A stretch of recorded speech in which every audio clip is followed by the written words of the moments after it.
Hi, Ben here with Amtex equipment. This is the second part of the video. We're going to show you how to set up a new 3047 Eruption, Inferno 3047 Eruption prior to cleanup. One of the things that we always emphasize on is checking your oil level. If we can bring the camera closer, this is where you check your engine oil level, which of course it takes 2 quarts of 10W30 for it to be filled. As far as putting the oil in, this is where you put the oil into the engine. The first 50 hours is very vital for you to do the oil changes. After that, you can make a pattern every 50 hours or every 75 hours at your disposal, be able to do it. Now, to drain the engine oil, you use this hose right here, which you use a size 7/8 to secure this coupling, and it takes an 11/16 to remove this. Of course, after you drain the oil and put a new cap back on, you want to make sure you have a Teflon, so that way you don't get no leakage. We're going to go back to the pump area. Pump can be drained by this hidden hose right here, which you use a 3/4 inch to secure the coupling and a 9/16 to loosen the cap. Again, re-Teflon it before you put it back in.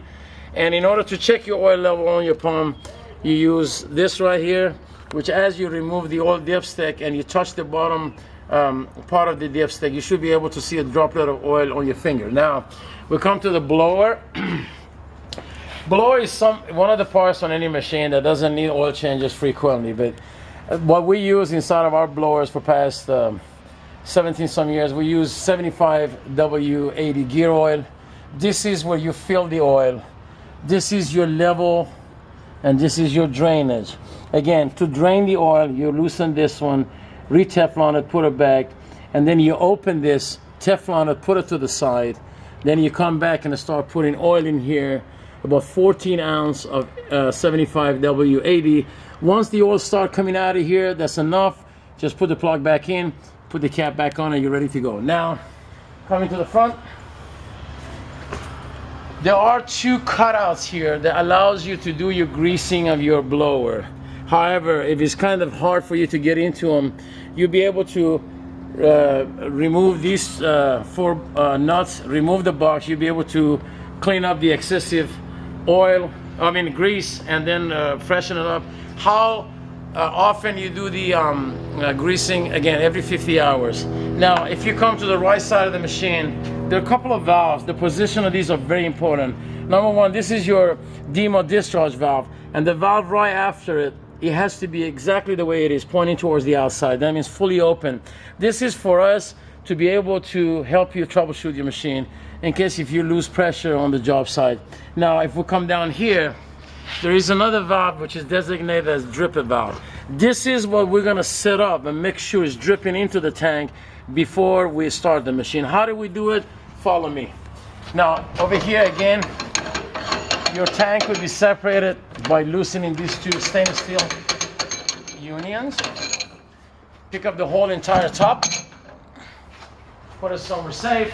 Of course, you do have your filters already in there. The reason we have an extra lead, because sometimes you just want to clean up your filter, so you don't need to be taking the whole top off. You come back in, there is a valve here. In order to adjust it to a dripper, of course, after you're connecting all your hoses and you're ready to go, especially with the water being on, first you completely open it.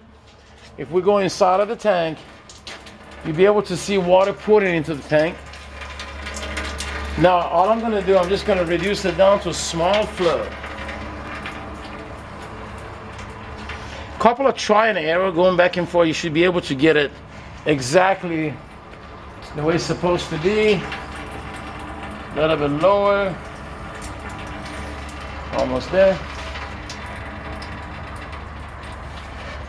Now, this is what we want the pump to dispose water out of its head and the regulator into the tank.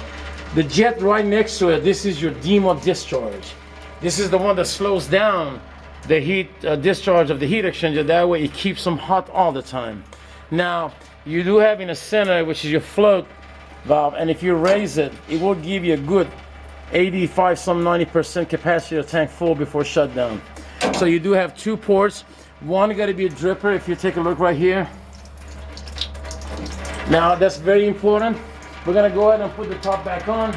So now we're pretty much set up, ready to go to start. Again, take your time. Make sure these unions are nicely lined up. That way we do not lose. Bring the camera closer here. Can just show that part. If you notice, you do have a female and a male on the threads. Make sure they're nicely lined up. And if the threads start fighting you before going on, that means they're not lined up perfectly. So you want to have a smooth ride on these rings going on without any problem. Just kind of snug them. We have our top on. Now we're going to go to the front of the machine. We're going to show you how to start it. Every time this machine is cold, the engine is cold, you need to follow the following procedures I'm about to do. Number one, make sure, here's your throttle handle, which designated with a emblem right here with pointing forward. And then you do have your choke handle, which has been offward. Now, in order to start this engine, you can either have this at minimum or kind of increase your throttle a little bit. Move the choke all the way to the left. Because the engine is cold, you're about to see I'm about to start the engine, but I'm not going to open the choke all the way. Because my engine block is cold, I'm going to bring the choke to the center, allow the machine to start going through combustion. That means it's going to start extracting extra gas from the gas tank. Now, right after, start getting rich gasoline putting out of the, rich smoke, exhaust coming out of the engine exhaust. That's when you're going to go ahead and open the choke all the way. Here you go. This is what we're going to do. We're going to go ahead and start, but we're going to bring our choke to the center. Give it a few seconds. See, you're going to get a more rich exhaust coming out very soon. Once we know the engine is already primed, we go ahead and open the choke. Now you can hear the engine running smooth. We're going to go ahead and make sure, I'm going to let the machine run for about a couple of minutes. Let her kind of loosen up. Come with me.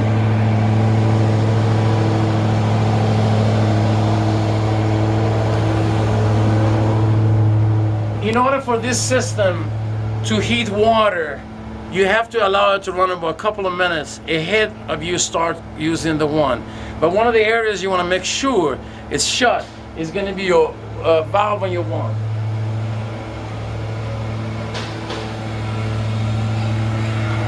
This is the one that we normally give out. This is the closed position, and this is open one. You can hear the water running. So right now, because we're heating up water, we want to have the water trapped in the system. We don't want to get it out yet because we want the water to start capturing as much heat as possible. I'm gonna go ahead and cut the video short. That way, I allow the machine to run for about a good couple of minutes to heat up. Then I'll be able to come back in for the third video, show you its performance, and also after that show you how to shut down the machine correctly. Until then, we see each other. Thank you.